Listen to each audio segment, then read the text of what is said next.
تو پہلی بنیادی بات یہ سمجھ میں آتی ہے کہ یہ فضیلت اور مرتبے ایک نبی کے دوسرے نبی پر جو اونچے ہیں، بلند ہیں، وہ اللہ کے نزدیک ہیں۔ میں اور آپ اس میں کھلے طور پر فرق نہیں کر سکتے، اور نہ ہمیں فرق کرنا چاہیے، کیونکہ ہم فرق کریں گے تو بعض مرتبہ ایک نبی کی شان بالکل بڑھا دیں گے، دوسرے نبی کی شان بالکل گھٹا دیں گے۔ حالانکہ ہر نبی کی تعظیم، ان کا ادب ہر امتی پر فرض ہے۔ اسی لیے سورہ بقرہ کی بالکل جو آخری آیتیں ہیں، یہ جو سورت چل رہی ہے، یہ تیسرا پارہ آج شروع ہوا ہے، ابھی شروع ہوا ہے، 2 پارے مکمل ہو گئے ہیں، اور قرآن پاک کی یہ پہلی سورت چل رہی ہے سورہ بقرہ، تقریباً 2.5 پارے پر مشتمل ہے۔ اس سورت کے آخر میں جو آیتیں ہیں اس میں صاف طور پر اس کو بیان کیا گیا ہے کہ ہم اس بات کا اقرار کریں، لا نفرق بین احد من رسولی، کہ ہم اللہ کے رسولوں میں سے کسی کے درمیان فرق نہیں کریں گے، کسی کو بڑھا کر کسی کو گھٹائیں گے نہیں، یہ کام ہمارا نہیں ہے۔ اللہ نے پیدا کیا ہے، اللہ نے نبی بنائے ہیں، اللہ نے رسول بنائے ہیں، وہ جانتا ہے کہ کون بڑے ہیں، کس کا مرتبہ بڑا ہوا ہے، کس کا مرتبہ اس سے کمتر ہے۔ یہاں رک کر سب سے پہلے ایک بات ہمیں یہ سمجھ لینی چاہیے کہ دنیا میں کتنے انبیاء اور کتنے رسول آئے، اللہ نے کتنے نبیوں کو بھیجا اور کتنے رسولوں کو بھیجا۔ مشکات شریف میں ایک روایت ہے، محدثین نے اسے ضعیف قرار دیا ہے، کمزور قرار دیا ہے۔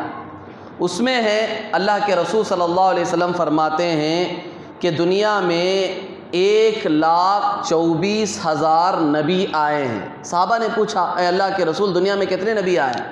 تو حضور صلی اللہ علیہ وسلم نے کہا کہ 1,24,000 انبیاء دنیا میں آئے ہیں، اور ان میں رسولوں کی تعداد جو ہے وہ 315 ہے۔ پورے انبیاء 1,24,000، اور ان میں جو رسول ہیں ان کی تعداد 315۔ اور نبی اور رسول میں کیا فرق ہے؟ رسول کہتے ہیں ہر وہ نبی جس کو نئی شریعت اور نئی کتاب دی گئی ہو، جسے اللہ نئی شریعت اور نئی کتاب دے کر بھیجتے ہیں، اسے رسول کہتے ہیں۔ اور نبی وہ عام ہے، چاہے اسے نئی شریعت نئی کتاب دے کر بھیجا گیا ہو یا نہ بھیجا گیا ہو، اسے نبی کہتے ہیں۔ تو رسول ایک خاص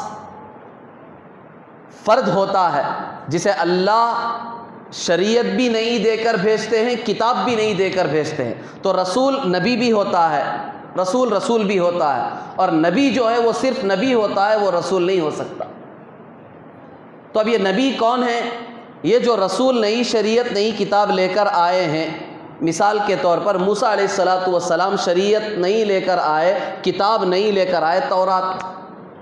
اب اس کے بعد بہت سارے انبیاء آئے ہیں، سلیمان علیہ السلام ہے، داؤد علیہ السلام ہے، یحییٰ علیہ السلام ہے، زکریا علیہ السلام ہے، یونس علیہ السلام ہے، حزقیل علیہ السلام ہے، بے شمار انبیاء آئے ہیں۔ اور خود موسیٰ علیہ السلام کے بھائی ہارون علیہ السلام، پھر یوشع ابن نون علیہ السلام، پھر یوحنا، بہت سارے انبیاء گزرے ہیں، یہ نبی ہیں۔ یہ جو پچھلے رسول نئی شریعت نئی کتاب لے کر آئے تھے، اسی دین کو، اسی شریعت کو، اسی کتاب کو لوگوں تک یہ پہنچاتے تھے۔ اپنی طرف سے نہ ان کے پاس کوئی نئی شریعت ہوتی، نہ نئی کتاب ہوتی تھی، پچھلے جو رسول کتاب اور شریعت لے کر آئے اسی کو لوگوں تک پہنچاتے۔ تو نبی کا کام یہ ہوتا تھا، رسول باقاعدہ نئی شریعت نئی کتاب لے کر آتے۔ تو میں نے عرض کیا مشکات شریف میں ایک روایت ہے، اور وہ مرتبے کے اعتبار سے ضعیف کمزور ہے۔ اس میں اتنا ہے کہ انبیاء دنیا میں 1,24,000 آئے، اور اس میں سے رسولوں کی تعداد 315 ہے۔ صحیح بات کیا ہے کہ اللہ نے کتنے نبی بھیجے، کتنے رسول بھیجے، وہ اللہ ہی بہتر جانتا ہے۔ یہ روایت اگرچہ کہ ہے محدثین نے اسے ضعیف کمزور قرار دیا ہے، بس بیان کر سکتے ہیں، لیکن یہ یقینی بات نہیں ہے کہ اتنے ہی نبی آئے، اتنے ہی رسول آئے۔ صحیح علم اللہ